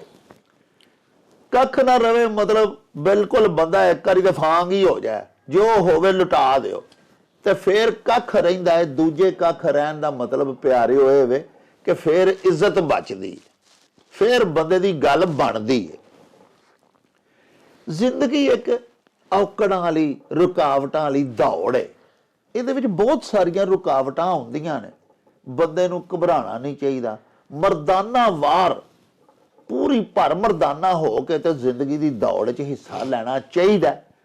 ਜਿੱਥੇ ਜੋ ਮਰਜ਼ੀ ਲੱਗ ਜਾਏ, ਜਾਨ ਮਾਲ ਦੀ ਕੁਰਬਾਨੀ ਦੇਣੀ ਪਏ ਦੇ ਦੇਣੀ ਚਾਹੀਦੀ ਹੈ, ਕੱਖ ਬਚਾਉਣ ਲਈ, ਆਪਣੀ ਇੱਜ਼ਤ ਰੱਖਣ ਲਈ। ਜਿਸ ਬੰਦੇ ਦੀ ਇੱਜ਼ਤ ਹੈ, ਜਿਹੜਾ ਇੱਜ਼ਤਦਾਰ ਹੈ ਪਿਆਰਿਓ, ਉਹ ਹੀ ਤੇ ਦਰ ਹਕੀਕਤ ਇਨਸਾਨ ਹੈ। ਜਿਸ ਬੰਦੇ ਦੀ ਇੱਜ਼ਤ ਹੀ ਨਾ ਰਹੀ ਤੇ ਮਾਲ ਭਾਵੇਂ ਉਹਦੇ ਕੋਲ ਜਿੰਨਾ ਮਰਜ਼ੀ ਹੋਵੇ ਤੇ ਉਹ ਬਿਸਤਾ ਹੀ ਖਵਾਏਗਾ ਨਾ। ਵੇਖੋ ਬਾਜਵਾ ਸਾਹਿਬ ਨੇ ਗੱਲ ਸੁਣਾਈ ਕਿ ਇੱਕ ਮਾਮੂਲੀ ਜਿਹਾ ਬੰਦਾ ਸੀ ਚੌਰੀ ਗੁੰਨੋ, ਸ਼ਰੀਕ ਨੇ ਆਖਿਆ ਉਸ ਪੇਰਨੀ ਨੂੰ ਵੀ ਤੈਨੂੰ ਚੌਰੀ ਗੁੰਨੋ ਲਾਏਗਾ, ਆਪਣੇ ਲੋਂ ਨੇ ਮਾਹੌਲ ਕੀਤਾ। ਲੇਕਿਨ ਉਹਨੇ ਆਖਿਆ ਕਿ ਹੁਣ ਮੇਰੇ ਸ਼ਰੀਕ ਨੇ ਬੋਲੀ ਮਾਰੀ ਹੈ ਤੇ ਮੈਂ ਉਹਨੇ ਤੇ ਪੂਰਾ ਰਾਠਾਂ ਵਾਂਗੂ ਪੂਰਾ ਉਤਰਨਾ। ਇੱਕੋ ਹੀ ਉਹਦੇ ਕੋਲ ਜੋਗ ਸੀ, ਜੁੱਪੇ ਜੁਪਾਏ ਢੱਗੇ ਸਣੇ ਹੱਲ ਉਹਨੇ ਪੇਰਨੀ ਨੂੰ ਦੇ ਛੱਡੇ। ਉਹਨੇ ਫਿਰ ਉਹਦੀ ਦੁਨੀਆ 'ਚ ਜਾ ਕੇ ਬੋਲੀ ਦਿੱਤੀ, ਹਰ ਥਾਂ ਉਹਨੇ ਉਹਦੀ ਗੱਲ ਸੁਣਾਈ ਹੈ ਵੀ ਚੌਰੀ ਗੁੰਨੋ ਘੜਿਆਲਾਂ ਵਾਲਾ, ਉਹਨੇ ਇਸ ਤਰ੍ਹਾਂ ਮੈਨੂੰ ਥੱਲੇ ਲਾਇਆ ਸੀ ਤਾਰ ਤੋਂ। ਤੇ ਪਿਆਰਿਓ ਫਿਰ ਵੇਖੋ ਉਹਦਾ ਕੀ ਨਤੀਜਾ ਨਿਕਲਿਆ ਵੀ ਇੱਕ ਵਾਰੀ ਤੇ ਗੁੰਨੋ ਦੇ ਕੱਖ ਨਹੀਂ ਰਹੇ, ਲੇਕਿਨ ਫਿਰ ਉਹਦੇ ਕੱਖ ਕਿਸ ਤਰ੍ਹਾਂ ਰਹੇ, ਕਿਸ ਤਰ੍ਹਾਂ ਉਹਦੀ ਇੱਜ਼ਤ ਬਣੀ ਵੀ ਕਿੱਥੋਂ ਬਾਹਰ ਵਿੱਚੋਂ ਬੰਦਾ ਆਇਆ, ਉਹਨੇ ਆ ਕੇ ਆਪਣੀ ਬੱਚੀ ਦਾ ਰਿਸ਼ਤਾ ਦਿੱਤਾ, 5 ਮਰਬੇ ਪੈਲੀ ਵੀ ਦਿੱਤੀ, ਉਹਦੇ ਹਾਲਾਤ ਵੀ ਸੌਰ ਗਏ, ਉਹਦੀ ਇੱਜ਼ਤ, ਉਹਦੇ ਕੱਖ ਇੱਜ਼ਤ ਵੱਲੋਂ ਵੀ ਰਹਿ ਗਏ ਤੇ ਉਹਦੇ ਕੱਖ ਮਾਲ ਦੌਲਤ ਵੱਲੋਂ ਵੀ ਰਹਿ ਗਏ। ਰੱਬ ਨੇ ਫੇਰ ਖੁਸ਼ਹਾਲੀਆਂ ਕਰ ਦਿੱਤੀਆਂ। ਇੱਕ ਵਾਰੀ ਉਹਨੇ ਆਪਣੇ ਮੈਦਾਨ ਨੂੰ ਜਿੱਤ ਕੇ ਮਰਦ ਨੇ ਵਹਾਇਆ। ਸੋ ਇਹਦੇ 'ਚ ਸਾਨੂੰ ਇਹ ਮੱਤ ਦਿੱਤੀ ਗਈ ਹੈ। ਇਸ ਮਾਮੂਲੀ ਜਿਹਾ ਵੇਖੋ ਅਖਾਣ ਹੈ, ਬਾਜਵਾ ਸਾਹਿਬ ਇਹ ਵੀ ਸਾਨੂੰ ਦੱਸਿਆ ਵੀ ਅਸੀਂ ਚੂੰਕਿ ਵਾਹੀਵਾਨ ਲੋਕ ਆ, ਅਸੀਂ ਤਮਸੀਲਾਂ ਆਪਣੀ ਧਰਤੀ ਤੋਂ ਹੀ ਚੁੱਕਨੇ ਆ। ਕੱਖ ਨਾ ਰਵੇ, ਕੱਖ ਵੀ ਵੇਖੋ ਨਾ ਸਾਡੀ ਜ਼ਿਮੀਦਾਰਾ ਜਿਹੜੀ ਸਾਡੀ ਵਾਹੀਵਾਨ ਦੀ ਇੱਕ ਹਯਾਤੀ, ਉਹਦੇ ਵਿੱਚ ਕੱਖ, ਤੀਲੇ, ਟਾਂਡੇ, ਇਹਨਾਂ ਚੀਜ਼ਾਂ ਦੀ ਬੜੀ ਅਹਿਮੀਅਤ ਹੁੰਦੀ ਹੈ। ਤੇ ਉੱਥੋਂ ਹੀ ਤਮਸੀਲ ਚੁੱਕ ਕੇ ਸਾਨੂੰ ਸਮਝਾਇਆ ਗਿਆ ਭਈ ਜੇ ਤੇਰੀ ਇੱਜ਼ਤ ਵੀ ਜਾਂਦੀ ਹੈ ਨਾ ਤਾਂ ਹਰ ਸ਼ੈ ਲਟਾ ਦੇ, ਕੱਖ ਨਾ ਰਵੇ ਭਾਵੇਂ, ਲੇਕਿਨ ਇੱਜ਼ਤ ਬਚਾ ਲੈ। ਤੇ ਜਦੋਂ ਇੱਜ਼ਤ ਬਚ ਜਾਏਗੀ ਤੇ ਫੇਰ ਪਿਆਰਿਆ ਗਈ ਹੋਈ ਦੌਲਤ ਤੇ ਫੇਰ ਤੂੰ ਕਮਾ ਲੇਗਾ। ਉਹ ਕਿਹੜੀ ਕਿਤੇ ਗਈ ਹੈ, ਬੰਦੇ ਦੇ ਹੱਥ 'ਚ ਨਾ, ਹੱਥ ਦੀ ਮੈਲ ਦੌਲਤ, ਫੇਰ ਬੰਦਾ ਵਾਪਸ ਕਮਾ ਲੈਂਦਾ। ਇੱਜ਼ਤ ਗਈ ਪਿਛਾਣੀਆਂ। ਬਾਜਵਾ ਸਾਹਿਬ ਭਾਈ ਹਰਬਚਨ ਸਿੰਘ ਨੇ ਜੀ ਇੰਡੀਆ ਤੋਂ ਸਾਡੇ ਬੜੇ ਪਿਆਰੇ ਦਰਸ਼ਕ ਨੇ, ਉਹਨਾਂ ਜਨਾਬ ਆਖਿਆ ਕਿ ਇੱਕ ਅਖਾਣ ਹੈ, ਬਚਪਨ ਤੋਂ ਸੁਣਦੇ ਆਏ ਆ ਵੀ ਦਾਣੇ ਦਾਣੇ ਤੇ ਮੋਹਰ ਹੁੰਦੀ ਹੈ। ਹਾਂਜੀ ਇਹ ਜਿਹੜਾ ਨਾ ਜੀ ਹਰ ਬਚਨ ਕੇ ਮਾਲਕ ਦਾ ਹਰੀ ਦਾ ਬਚਨ, ਹਲੀ ਦਾ ਹਰੀ ਦਾ ਫਰਮਾਨ, ਇਹਦਾ ਮਹਿਣਾ ਹੁੰਦਾ ਹੈ। ਵਾਹ ਵਾਹ, ਇਹ ਜਿਹੜੀ ਗੱਲ ਹੈ ਨਾ ਜੀ, ਇਹ ਵਾਕਈ ਸੱਚੀ ਹੈ ਕਿ ਦਾਣੇ ਦਾਣੇ ਦੇ ਉੱਤੇ ਰੱਬ ਨੇ ਮੋਹਰ ਲਾਈ ਹੈ। ਜਿੱਥੇ ਤੁਹਾਡਾ ਰਿਜ਼ਕ ਲਿਖਿਆ ਹੁੰਦਾ ਹੈ ਜੀ, ਤੁਸੀਂ ਕਈ ਵਾਰੀ ਵੇਖਦੇ ਹੋ ਕਿ ਮਤਲਬ ਇਸ ਜਗ੍ਹਾ ਤੇ ਚਲੇ ਜਾਂਦੇ ਹੋ, ਕਿਸੇ ਐਸੇ ਬੰਦੇ ਦੇ ਘਰ ਚਲੇ ਜਾਂਦੇ ਹੋ ਜਿੱਥੇ ਪਾਣੀ ਪੀਣਾ, ਰੋਟੀ ਖਾਣੀ ਤੁਹਾਡੇ ਮੁਕੱਦਰਾਂ 'ਚ ਲਿਖਿਆ ਹੁੰਦਾ ਹੈ। ਤੇ ਬੰਦਾ ਸੋਚਿਆ ਵੀ ਨਹੀਂ ਹੁੰਦਾ ਵੀ ਯਾਰ ਮੈਂ ਇੱਥੇ ਕੋਈ ਵਲਫੇਅਰ ਹੀ ਨਹੀਂ ਸੀ, ਮੇਰਾ ਇੱਥੇ ਕੋਈ ਆਉਣ ਜਾਣ ਨਹੀਂ ਸੀ। ਅਚਾਨਕ ਤੁਹਾਡੀ ਗੱਡੀ ਖਰਾਬ ਹੋ ਜਾਂਦੀ ਹੈ, ਉਹ ਮਤਲਬ ਕੁਛ ਤਗੜੀ ਸ਼ਾਇਦ ਟੁੱਟ ਜਾਂਦੀ ਹੈ, ਬੰਦਾ ਕਿਤੇ ਕਿਸੇ ਨੂੰ ਲੈਣ ਘੱਲਦਾ, ਕੋਈ ਮਿਸਤਰੀ ਨੂੰ, ਉੱਥੇ ਕੋਈ ਲਾਗੇ ਘਰ ਏ, ਉਹ ਵਹਿੰਦੇ ਨੇ ਕਿ ਬੰਦੇ ਇੱਜ਼ਤਦਾਰ ਨੇ, ਪਰੇਸ਼ਾਨ ਨੇ, ਆਓ ਜੀ ਬਾਬਾ ਜੀ ਚੌਰ ਜੀ ਬਵੋ, ਉਹ ਵੇਲਾ ਰੋਟੀ ਦੇ ਰੋਟੀ ਖਵਾ ਦਿੰਦੇ ਨੇ, ਚਾਹ ਪਿਆ ਦਿੰਦੇ ਨੇ। ਅਸਲ ਗੱਲ ਇਹ ਵੇ ਕਿ ਉਹ ਗੱਡੀ ਦਾ ਜਿਹੜਾ ਟੁੱਟਣ ਸੀ ਉਹ ਇਸ ਵਾਸਤੇ ਹੋਇਆ ਕਿ ਤੁਹਾਡਾ ਰਿਜ਼ਕ ਉੱਥੇ ਲਿਖਿਆ ਸੀ, ਹੋਰ ਤੇ ਕੋਈ ਬਹਾਨਾ ਨਹੀਂ ਸੀ, ਲੈ ਰਿਜ਼ਕ ਬਹਾਨੜੇ ਮੌਤ ਹੁੰਦੀ। ਵਾਹ ਵਾਹ ਵਾਹ ਵਾਹ। ਗੱਲ ਇਹ ਹੈ ਕਿ ਉਹ ਦੱਸਦੇ ਨੇ ਵੀ ਇੱਕ ਨਾ ਜ਼ਿਮੀਦਾਰ ਸਨ ਤੇ ਬੋਲ ਭਾਇਆ ਨਾ ਜੱਟਾਂ ਨੇ ਜੀ, ਤੇ ਉਹ ਨਾ ਕਣਕ ਵੰਡਣ ਲੱਗਿਆ ਆਪਸ ਚ ਕੋਈ ਲੜਨ ਪੈ, ਦੋਵੇਂ ਭਰਾ ਪਏ ਲੜਨ, ਤੇ ਉਹ ਪਿਆ ਆਖਣ ਵੀ ਮੈਂ ਇੰਨੇ ਵੱਧ ਲੈਣੇ ਨੇ, ਆਹ ਕੀਤਾ ਮੈਂ ਉਹਨੂੰ ਦਿੱਤੇ ਜੀ, ਉਹ ਮੇਰਾ ਖਰਚਾ ਬਹੁਤਾ, ਮੈਂ ਕੰਮ ਬਹੁਤਾ ਕਰਨਾ, ਮੈਂ ਫਲਾਣ ਕਰ। ਉੱਥੇ ਇੱਕ ਫਕੀਰ ਦਰਵੇਸ਼ ਆ ਗਿਆ ਜੀ, ਉਹਨੇ ਆਖਿਆ ਉਹ ਕਮਲਿਓ ਕਾਹਦੇ ਤੋਂ ਲੜਦੇ ਹੋ ਪਏ, ਦਾਣੇ ਦਾਣੇ ਤੇ ਰੱਬ ਨੇ ਮੋਹਰ ਲਾਈ ਹੋਈ ਹੈ। ਜੀ ਉਹਨਾਂ ਆਖਿਆ ਹੇਖਾ ਦਾਣੇ ਦਾਣੇ ਤੇ ਮੋਹਰ ਲੈ ਗਈ, ਜਿਹੜਾ ਬਹੁਤੇ ਲੈ ਗਿਆ ਸੋ ਲੈ ਗਿਆ। ਹਾਂਜੀ ਇੱਥੇ ਕਾਹਦੀ ਮੋਹਰ ਹੁੰਦੀ ਹੈ, ਜੱਟ ਤੁਹਾਨੂੰ ਪਤਾ ਬੜੇ ਔੜੇ ਹੁੰਦੇ ਨੇ। ਹਾਂਜੀ ਤੇ ਮਤਲਬ ਇਹ ਡਾਡੇ ਦਾ 3700 ਜੀ, ਡਾਡੇ ਦਾ 3700 ਜਿਹੜਾ ਡਾਡਾ ਵੱਧ ਲੈ ਜਾਏਗਾ। ਤੇ ਜਿਹੜਾ ਖਾਸ ਕਰ ਪੈਲੀ ਉੱਤੇ ਜੱਟ ਬੁਰਾ ਤੇ ਉਹ ਆਂਦੇ ਨੇ ਕਈ ਦਾ ਫੱਟ ਬੁਰਾ। ਹਾਂ ਤੇ ਜੀ। ਪੈਲੀ 'ਚ ਬੈਠੇ ਜੱਟ ਨੂੰ ਕਦੀ ਨਹੀਂ ਛੇੜਨਾ ਚਾਹੀਦਾ। ਹਾਂਜੀ, ਉਹਦੀ ਮਾਲਕੀ ਆਪਣੀ ਉਹਨੇ ਸਲਤਨਤ ਜਨਾਬ ਵਿੱਚ ਬੈਠਾ ਉਹਨੇ ਹੁੰਦਾ। ਨਾ ਉਹ ਬਾਬਾ ਜੀ ਨੂੰ ਫੜ ਕੇ ਇੱਕ ਦਾਣਾ ਨਾ ਆਂਦਾ, ਆਹ ਦਾਣਾ ਮੈਨੂੰ ਦੱਸ ਕੇ ਇਹਦੇ ਤੇ ਕਿਹੜੀ ਮੋਹਰ ਲੱਗੀ ਹੈ। ਅੱਛਾ, ਉਹਨਾਂ ਬਜ਼ੁਰਗਾਂ ਨੂੰ ਆਂਦਾ ਹੈ। ਉਹ ਬਾਬੇ ਬਜ਼ੁਰਗਾਂ ਨੂੰ ਆਖ ਲੱਗਾ ਵੀ ਆਹ ਜੀ ਮੈਂ ਦਾਣਾ ਫੜਿਆ ਹੈ, ਮੈਨੂੰ ਦੱਸ ਇਹਦੇ ਤੇ ਕਿਹਦੀ ਮੋਹਰ ਲੱਗੀ ਹੈ। ਅੱਲਾਹੁ ਅਕਬਰ। ਉਹ ਬਾਬਾ ਜੀ ਨੇ ਆਖਿਆ ਇਹਦੇ ਤੇ ਇੱਕ ਕੁਕੜੀ ਦੀ ਮੋਹਰ ਲੱਗੀ ਹੈ। ਵਾਹ ਉਹ ਆਂਦਾ ਲੈ ਫਿਰ ਮੈਂ ਲੱਗਾ ਉਹ ਖਾਣ ਤੇ ਕੁਕੜੀ ਦੀ ਮੋਹਰ ਤੇ ਮੈਨੂੰ ਲਾ ਕੇ ਵਿਖਾ। ਵਾਹ ਵਾਹ। ਉਹ ਹੁਣ ਉਹਨੇ ਬੜੀ ਔੜ ਚ ਜਨਾਬ ਉਹ ਤਕੱਬਰ ਦੇ ਵਿੱਚ ਦਾਣਾ ਮੂੰਹ ਚ ਪਾ ਲਿਆ। ਉਹ ਰੱਬ ਦਾ ਭਾਣਾ ਵੀ ਉਹ ਦਾਣਾ ਉਹਦੇ ਸੰਗ ਚੜ ਗਿਆ। ਉਹ ਨਾ ਗਾਂ ਲੰਗੇ ਨਾ ਪਿਛਾਂ ਆਏ। ਹਾਂਜੀ, ਬੜਾ ਉਹ ਖੰਗੇ ਖੁੰਗੇ ਤੇ ਨਾ ਖੰਗ ਨਾਲ ਪਿਛਾਂ ਆਏ ਨਾ ਗਾਂ ਜਾਏ। ਉਹ ਮਤਲਬ ਹੈ ਕਿ ਐਡਾ ਕੋ ਆਵਾਜ਼ਾਰ ਹੋ ਗਿਆ ਕਿ ਨਾ ਦਾਣਾ ਉਹਦਾ ਗਾਂ ਜਾਏ ਨਾ ਪਿਛਾਂ ਨਿਕਲੇ। ਉਹ ਖੰਗ ਖੰਗ ਕੇ ਅੱਖਾਂ 'ਚ ਅਥਰੂ ਆ ਗਏ ਜੀ। ਅਖੀਰ ਉਹ ਕਿਸੇ ਨੇ ਆਖਿਆ ਉੱਥੇ ਪਿੰਡ ਹਕੀਮ ਹੈ, ਉਹਦੇ ਕੋਲ ਜਾਓ ਯਾਰ ਜੀ। ਉਹ ਹਕੀਮ ਕੋ ਗਏ ਤੇ ਉਹ ਦਰਵੇਸ਼ ਵੀ ਨਾ ਟੁਰਿਆ ਟੁਰਿਆ ਨਾਲ ਹੀ ਟੁਰ ਗਿਆ। ਹਾਂ। ਤੇ ਉਹਨੂੰ ਦੱਸਣਾ ਸੀ ਨਾ। ਉਹ ਜਨਾਬ ਜਦੋਂ ਗਿਆ ਤੇ ਉਹਨੇ ਹਕੀਮ ਨੇ ਆਖਿਆ ਅੱਛਾ ਲਿਆਓ ਨਸਵਾਰ ਦੀ ਪੁੜੀ ਇਹਦੇ ਨੱਕ 'ਚ ਦਿਓ। ਅੱਛਾ। ਉਹਨੇ ਨਸਵਾਰ ਨੱਕ 'ਚ ਦਿੱਤੀ ਨਾ ਤੇ ਉਹਦੇ ਨਾਲ ਨਿੱਛ ਆਈ ਵੱਡੀ ਹਾਰੀ। ਵਾਹ ਵਾਹ। ਤੇ ਉਹ ਦਾਣਾ ਜਿਹੜਾ ਭੁੜਕ ਕੇ ਬਾਹਰ ਜਾ ਪਿਆ ਤੇ ਉਹ ਇੱਕ ਕੁਕੜੀ ਚੁਗਦੀ ਸੀ ਬਈ ਨਾਲ ਹੀ ਜਿੱਥੇ ਬੈਠੇ ਸਨ, ਉਹਨੇ ਭੱਜ ਕੇ ਮੂੰਹ 'ਚ ਪਾ ਲਿਆ। ਹਾਂਜੀ, ਤੇ ਉਹ ਫਕੀਰ ਨੇ ਆਖਿਆ ਵੀ ਦਾਣੇ ਦਾਣੇ ਤੇ ਮੋਹਰ ਹੈ ਕਿ ਨਹੀਂ। ਉਹਨੇ ਆਖਿਆ ਬਾਬਾ ਜੀ ਹੈ ਵੇ, ਤੁਸੀਂ ਸੱਚੇ ਸੋ, ਮੈਂ ਝੂਠਾ ਸਾਂ। ਹਾਂਜੀ, ਤੇ ਮੈਨੂੰ ਮਾਫੀ ਦਿਓ ਇਸ ਗੱਲ ਦੀ। ਤੋ ਇਹ ਖੁਦਾ ਦੇ ਨਿਜ਼ਾਮ ਨੇ ਉਹਨੇ ਸਾਰਾ ਇਹ ਕੰਮ ਬਣਾਇਆ ਹੋਇਆ। ਲੋ ਜੀ ਪਿਆਰਿਓ, ਵੇਖੋ ਕਿੰਨਾ ਖੂਬਸੂਰਤ ਅਖਾਣ ਹੈ। ਦਾਣੇ ਦਾਣੇ ਤੇ ਮੋਹਰ ਹੁੰਦੀ ਹੈ। ਇਹ ਸਾਡੇ ਸੂਝਵਾਨ ਕਿਸੇ ਬੜੇ ਵਿਦਵਾਨ ਨੇ ਇਹ ਗੱਲ ਬਣਾਈ ਸੀ ਔਰ ਇਹ ਗੱਲ 100% ਸੱਚੀ ਹੈ। ਮੇਰੇ ਆਪਣੇ ਨਾਲ ਇੱਕ ਵਾਕਿਆ ਪੇਸ਼ ਆਇਆ ਜਿਹਦਾ ਮੈਂ ਬਿਲਕੁਲ ਮੇਰੀ ਹੱਡ ਬੀਤੀ ਹੈ। ਉਹ ਇਸ ਤਰ੍ਹਾਂ ਵੀ ਮੈਂ ਆਪਣੇ ਘਰ ਬੈਠਾ ਸਾਂ, ਇਤਵਾਰ ਦਾ ਦਿਨ ਸੀ ਤੇ ਛੁੱਟੀ ਸੀ ਤੇ ਮੈਂ ਈਜ਼ੀ ਬੈਠਾ ਆ ਆਪਣੇ ਘਰ। ਨਾ ਮੈਂ ਕੋਈ ਸੁਬਹ ਨਾਤਾ ਨਾ ਕੋਈ ਕੱਪੜੇ ਛਪੜੇ ਪਾਏ, ਆਪਣੇ ਘਰ ਵਾਲੇ ਡਰੈਸ 'ਚ ਮੈਂ ਬੈਠਾ ਆਇਆ ਸਾਂ ਘਰ ਹੀ। ਤੇ ਮੇਰੇ ਦੋ ਦੋਸਤ ਆਏ, ਉਹਨਾਂ ਦਾ ਅਸਲਾ ਡੀਲਰਿੰਗ ਦਾ ਉਹਨਾਂ ਦਾ ਕਾਰੋਬਾਰ ਸੀ। ਬੜੇ ਮਾਰੂਫ ਗੁਜਰਾਂਵਾਲੇ ਦੇ ਵਿੱਚ ਅਸਲਾ ਡੀਲਰਸ ਸਨ। ਉਹਨਾਂ ਦਾ ਨਾਂ ਸੀ ਬੇਗ ਸੰਜ਼ ਅਸਲਾ ਡੀਲਰ। ਉਹ ਬੜੇ ਪਿਆਰੇ ਮੇਰੇ ਦੋਸਤ ਸਨ। ਰਹੀਮੁੱਲਾ ਬੇਗ ਉਹਨਾਂ ਦਾ ਨਾਂ ਸੀ, ਫੌਤ ਹੋ ਗਿਆ ਨੇ, ਅੱਲਾ ਬਖਸ਼ੇ। ਉਹ ਮੇਰੇ ਘਰ ਆਏ ਤੇ ਮੈਨੂੰ ਆਖਣ ਲੱਗੇ ਕਿ ਗੁੱਲੂ ਭਾਈ ਜ਼ਰਾ ਗੱਡੀ 'ਚ ਬਵੋ, ਤੁਹਾਡੇ ਨਾਲ ਇੱਕ ਕੰਮ ਹੈ। ਸੁਬਾਹ 7:30 8 ਦਾ ਟਾਈਮ ਸੀ। ਮੈਂ ਉਹਨਾਂ ਦੇ ਨਾਲ ਗੱਡੀ 'ਚ ਬੈਠ ਗਿਆ। ਪਿਆਰਿਓ, ਉਹ ਮੈਨੂੰ ਨਾਲ ਲੈ ਕੇ ਨਾ ਜੀ ਤੇ ਦਰਾ ਆਦਮ ਖੇਲ ਪਿਸ਼ਾਵਰ ਤੋਂ ਵੀ ਅਗਾਂਹ ਟੁਰ ਗਏ। ਉੱਥੇ ਜਨਾਬ ਜਾ ਕੇ ਰਸਤੇ 'ਚ ਉਹਨਾਂ ਨੇ ਖਾਣਾ ਖਵਾਇਆ। ਫਿਰ ਉੱਥੇ ਜਾ ਕੇ ਜਿੱਥੇ ਅਸੀਂ ਗਏ ਉੱਥੋਂ ਉਹਨਾਂ ਨੇ ਅਸਲਾ ਵਗੈਰਾ ਖਰੀਦਣਾ ਸੀ ਆਪਣੀ ਉਹਦੇ ਵਾਸਤੇ, ਸ਼ੌਪ ਵਾਸਤੇ। ਉੱਥੇ ਅਸੀਂ ਦੁਪਹਿਰ ਦਾ ਖਾਣਾ ਖਾਧਾ। ਸ਼ਾਮ ਨੂੰ ਅਸੀਂ ਉੱਥੇ ਰਾਤ ਸਾਨੂੰ ਪੈ ਗਈ। ਸ਼ਾਮ ਦਾ ਵੀ ਉੱਥੇ ਖਾਣਾ ਖਾ ਕੇ ਅਸੀਂ ਵਾਪਸ ਪਰਤੇ। ਹੁਣ ਤੁਸੀਂ ਦੇਖੋ ਨਾ, ਮੇਰੇ ਖਾਬੋ ਖਿਆਲ 'ਚ ਵੀ ਨਹੀਂ ਸੀ ਕਿ ਅੱਜ ਮੈਂ ਦਰਾ ਆਦਮ ਖੈਲ ਜਾਣਾ ਹੈ ਉਹਨਾਂ ਦੇ ਨਾਲ। ਮੈਂ ਤਾਂ ਈਜ਼ੀ ਆਪਣੇ ਘਰ ਛੁੱਟੀ ਸੀ ਤੇ ਮੈਂ ਛੁੱਟੀ ਦੇ ਮੂਡ 'ਚ ਗਿਆ, ਜੇ ਆਰਾਮ ਨਾਲ ਛੁੱਟੀ ਮਨਾਵਾਂਗੇ। ਹਾਂਜੀ, ਤੇ ਮੈਂ ਘਰ ਬੈਠਾ ਸਾਂ। ਲੇਕਿਨ ਇੱਕ ਦਮ ਉਹ ਆਏ ਨੇ, ਉਹਨਾਂ ਮੈਨੂੰ ਦੱਸਿਆ ਹੀ ਨਹੀਂ ਉਹਨਾਂ ਮੈਨੂੰ ਕਿੱਥੇ ਖੜਨਾ। ਮੈਨੂੰ ਉਹਨਾਂ ਨਾਲ ਬਿਠਾਇਆ ਤੇ ਸਾਰਾ ਦਿਨ ਅਗਲੇ ਦਿਨ ਜਨਾਬ ਰਾਤ ਨੂੰ ਸੁਬਾਹ ਸਹਿਰੀ ਵੇਲੇ ਕੋਈ 4 ਵਜੇ ਅਸੀਂ ਘਰ ਵਾਪਸ ਪਿਛਾਂ ਪਰਤੇ। ਮੇਰੇ ਸਗੋਂ ਬਾਲਾਂ ਵੀ ਮੈਨੂੰ ਪੁੱਛਿਆ ਕਿ ਕਿੱਥੇ ਗਏ ਸੋ। ਉਦੋਂ ਮੋਬਾਈਲ ਵੀ ਨਹੀਂ ਸਾਨੂੰ ਹੁੰਦੇ, ਪੁਰਾਣੀ ਗੱਲ ਮੈਂ ਤੁਹਾਨੂੰ ਸੁਣਾ ਰਿਹਾ। ਮੈਂ ਕਿਹਾ ਰਹੀਮ ਭਾਈ ਨੇ ਮੈਨੂੰ ਗੱਡੀ 'ਚ ਬਿਠਾਇਆ ਸੀ ਤੇ ਉਹ ਨਾਲ ਹੀ ਲੈ ਗਏ ਤੇ ਫਿਰ ਉੱਥੇ ਉਹ ਮੈਂ ਅੱਜ ਵੀ ਸੋਚਣਾ ਵਾਂ ਕਿ ਜਿੱਥੇ ਜਿਹੜੇ ਇਲਾਕਿਆਂ ਦੇ ਵਿੱਚ ਮੈਂ ਬਿਲਕੁਲ ਨਹੀਂ ਸਾਂ ਜਾਣਾ ਚਾਹੁੰਦਾ, ਨਾ ਮੇਰਾ ਕੋਈ ਇਰਾਦਾ ਸੀ ਉਸ ਪਾਸੇ ਨੂੰ ਜਾਣ ਦਾ।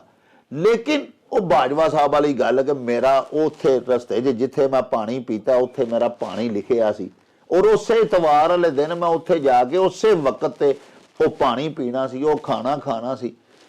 ਉਹ ਖਾਲਕ ਕੁੱਲ ਨੇ ਲਿਖ ਜੋ ਦਿੱਤਾ ਹੁੰਦਾ ਬੰਦੇ ਬਾਰੇ, ਹਰ ਸ਼ੈ ਵੀ ਫਲਾਣੇ ਟਾਈਮ ਫਲਾਣੇ ਇਲਾਕੇ 'ਚ ਫਲਾਣੇ ਪਿੰਡ ਫਲਾਣੇ ਮੁਹੱਲੇ ਫਲਾਣੇ ਆਪਣੇ ਅਜ਼ੀਜ਼ ਜਾਂ ਆਪਣੇ ਦੋਸਤ ਦੇ ਘਰ ਜਾ ਕੇ ਤੂੰ ਖਾਣਾ ਖਾਏਗਾ।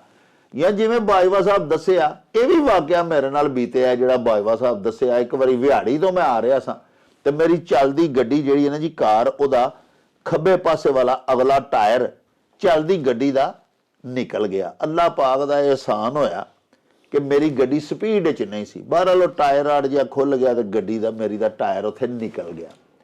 ਮੈਂ ਫਿਰ ਆਪਣੇ ਨਾਲ ਜਿਹੜੇ ਦੋਸਤ ਸਨ ਉਹਨੂੰ ਭੇਜਿਆ, ਜਾ ਯਾਰ ਕੋਈ ਮਕੈਨਿਕ ਲੈ ਕੇ ਆ। ਮੈਂ ਉੱਥੇ ਹੀ ਬੈਠਾ ਹੋਇਆ ਸਾਂ ਤੇ ਉਹ ਇੱਕ ਡੇਰੇ ਤੋਂ ਕੋਈ ਬੰਦੇ ਆ ਗਏ 2-3, ਉਹਨਾਂ ਨੇ ਮੈਨੂੰ ਦੇਖ ਕੇ ਆਖਿਆ ਆ ਜਾਓ ਭਾਜੀ ਬਹਿ ਜਾਓ। ਉਹਨਾਂ ਮੰਜੀ ਦਿੱਤੀ, ਘਰੋਂ ਖਾਣਾ ਵੀ ਮੰਗਾ ਕੇ ਦਿੱਤਾ। ਬਾਜਵਾ ਸਾਹਿਬ ਵੇਖੋ ਕਿੰਨੀ ਸੋਹਣੀ ਗੱਲ ਕੀਤੀ ਹੈ ਕਿ ਉਸ ਇਲਾਕੇ 'ਚ ਜਾ ਕੇ ਜਿੱਥੇ ਤੁਹਾਡੀ ਰੋਟੀ ਲਿਖੀ ਹੁੰਦੀ ਹੈ ਉੱਥੇ ਗੱਡੀ ਖਰਾਬ ਹੋ ਜਾਂਦੀ ਹੈ ਜਾਂ ਕੋਈ ਐਸਾ ਵੱਲ ਪੈ ਜਾਂਦਾ ਹੈ ਕਿ ਬਹਾਨਾ ਮੇਰੇ ਮਾਲਕ ਨੇ ਜੋ ਹੁਕਮ ਦਿੱਤਾ ਹੁੰਦਾ ਹੈ, ਉੱਥੇ ਫਿਰ ਜਨਾਬ ਜਿੰਨੀ ਦੇਰ ਮਿਸਤਰੀ ਆਏ ਉਨੀ ਦੇਰ ਉਹ ਬੜੇ ਕੋ ਭਲੇ ਲੋਕ ਸਨ, ਅੱਲਾਹ ਪਾਕ ਉਹਨਾਂ ਤੇ ਬੜਾ ਹੀ ਆਸਾਨ ਕਰੇ। ਉਹਨਾਂ ਬੜੀ ਖਿਦਮਤ ਖਾਤਰ ਕੀਤੀ, ਜੋ ਦੇਸੀ ਖਾਣਾ ਸੀ ਫਸਟ ਕਲਾਸ, ਮੱਖਣ ਲੱਸੀ ਸਭ ਕੁਝ ਉਹਨਾਂ ਮੈਨੂੰ ਦਿੱਤਾ। ਮੈਂ ਅੱਲਾਹ ਪਾਕ ਦਾ ਸ਼ੁਕਰ ਕੀਤਾ। ਲੇਕਿਨ ਗੁਜ਼ਾਰਿਸ਼ ਇਹ ਵੇ ਕਿ ਇਹ ਬੜੀ ਵੱਡੀ ਗੱਲ ਹੈ ਔਰ ਅੱਲਾਹ ਪਾਕ ਦੀਆਂ ਕੁਦਰਤਾਂ ਬਾਰੇ ਵੀ ਦੱਸ ਪਾਈ ਗਈ ਹੈ ਇਸ ਗੱਲ 'ਚ ਵੀ ਦਾਣੇ ਦਾਣੇ ਤੇ ਮੋਹਰ ਹੁੰਦੀ ਹੈ। ਕਿਹਦੀ ਮੋਹਰ? ਤੇ ਫਿਰ ਮਾਲਕ ਦੀ ਹੈ ਨਾ ਜੀ। ਮਾਲਕ ਇਹ ਹਕੀਕੀ ਜਿਹੜਾ ਨਾ ਜੀ ਉਹ ਅੱਲਾਹ ਪਾਕ ਹੀ। ਉਹਨੇ ਜਿਹੜਾ ਦਾਣਾ ਜਿਹਦੀ ਕਿਸਮਤ 'ਚ ਲਿਖਿਆ ਬਿਲ ਆਖਰ ਉਹਦੇ ਤਾਈਂ ਅੱਪੜਦਾ।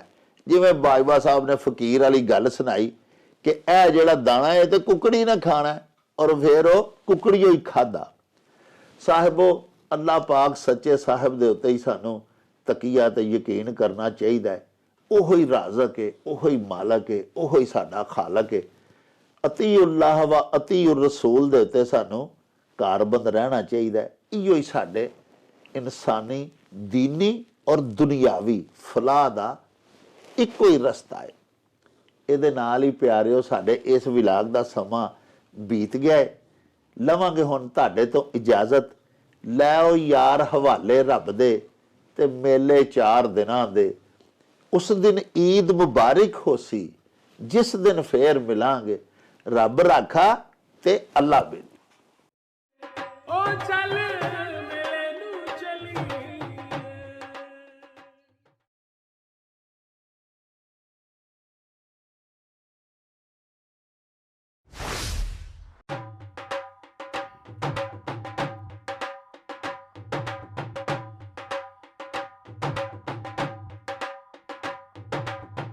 ਰੌਣਕ ਹੋ ਜਾਊ ਛੱਟ ਵੇ, ਚੱਲ ਮੇਲੇ ਨੂੰ ਚਲੀਏ।